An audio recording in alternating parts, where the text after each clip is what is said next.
1, 2, 3, 4, unang balita. Mayong adlaw sa tanan, kini ang headlines. Usa ka seryosong isyu ang giatubang karon sa barangay Lungsodaan sa lungsod sa Mabini. Basura nga gikatahong gikan sa kabayanan ang napundok sa kabakhawan nga naghatag og dakong kakulba sa mga residente ug nagpasangka sa kahimtang sa palibot. Para sa dugang nga impormasyon, ania sa Salmero Live gikan sa lugar. Mayong adlaw sa tanan, niya ako karon sa barangay Lungsodaan, Mabini. Niya ang bakawan nga manindot apan sa kadaghan sa kabalayan sa ibabaw dili gyud malikayan nga mudagnas ang mga basura dinhi sa bakawan. Sa akong pagsusi dinhi sa kamangrupan, ania makita nato karon ang mga basura nga midagnas dinhi napita.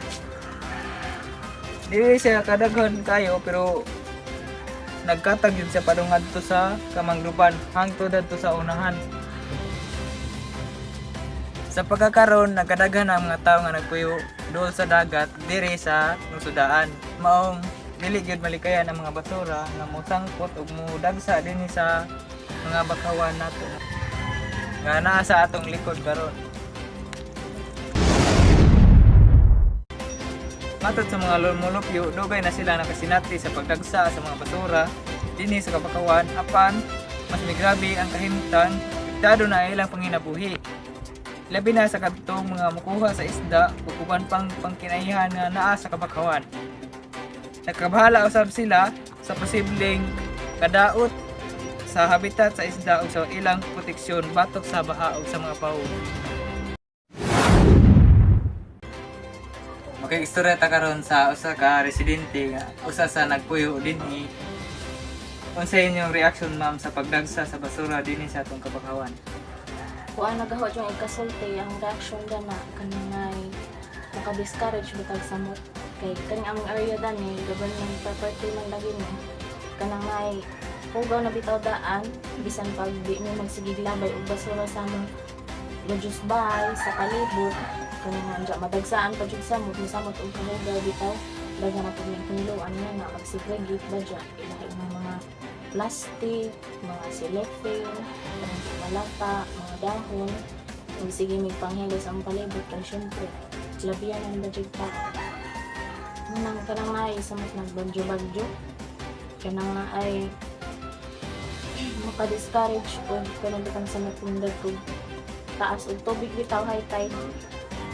Ya bawd kay ari jud hasot diri sa among kanang nay kuan daghang sandok bisan di na mo labayan mabuong may hinlo ani jud hasok bisan pag kanang nay manghinlo mi kanang tagbay ja ag uban abusado man pang labog-labog lang kanang maay basura bisag asa ja samot nagdadto dapit sa baybayon diri man hagsa samot nagtanong nay aghangin diri pa daw manang kanang na ay makaingon jud ko samot na bagyo-bagyo ang discourage ko samot kay ang mga basura nagdaghan kaadyo bisan pag manghinlo ta sa tong palibot niya uban abusado di ka mao magpatakar ang labay-labay basura sa dagat manang lait kanang na ikaw hinloan kinta kay kanja ang uban di manang aridag sa kanang mga basura nimo bisan pa mao pa maghinlo. Daghang salamat sa pagsanong sa among mga pangutana about sa pagdagsa sa mga basura dinhi sa inyong bakawan. Bisan sa pasay lang paningkamot galaw nga residente nga makadawat og tabang gikan sa lokal nga kaumanan nga aron masulbad ang problema sa basura para maprotektahan ang ilang bakawan. Paabot usab nila ang kahimtang sa disiplina sa mga katawhan sa paglabay sa mga basura sa ari sa kabakawan. Gikan dinhi sa Lungsodaan, Mabini, ako si Salmero Anota para sa 1, 2, 3, 4, unang balita. Daghang salamat Salmero, usa ka pahinumdom sa tanan nga ang kabakhawan usa ka natural nga proteksyon batok sa kadaot sa panahon ug bahin sa atong ekosistema. Ang husto nga pagdumala niini dili lang responsibilidad sa gobyerno kundi sa matag usa ka nato.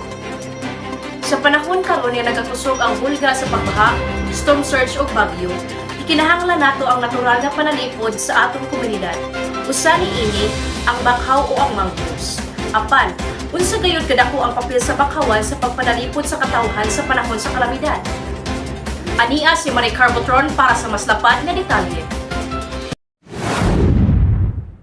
Maayong adlaw, ania kita sa Bakhaw area. Ang bakhaw dili lamang tanom nga nagtubo sa baybayon, apan usa kini ka natural nga shield o panalipod ilabi na kung adunay kusog nga bagyo. Kung adunay bagyo, ang makapalapdos nga bakhaw moabsorb sa kusog sa balod ug hangin nga mo'y makaluwas sa daghang kinabuhi.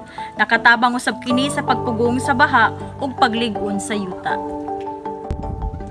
Makita nato nga ang bakhawan dili lang dekorasyon sa baybayon, kundi usa ka kritikal na depensa nga nagpanalipod sa balay, kabtangan ug kinabuhi. Kay kung mawala ang bakhaw, mas biktima ang komunidad sa kadaot sa kalamidad. Gikan dinhi sa lungsodaan Mabini, ako si Marie Carbotron para sa 1, 2, 3, 4 unang balita.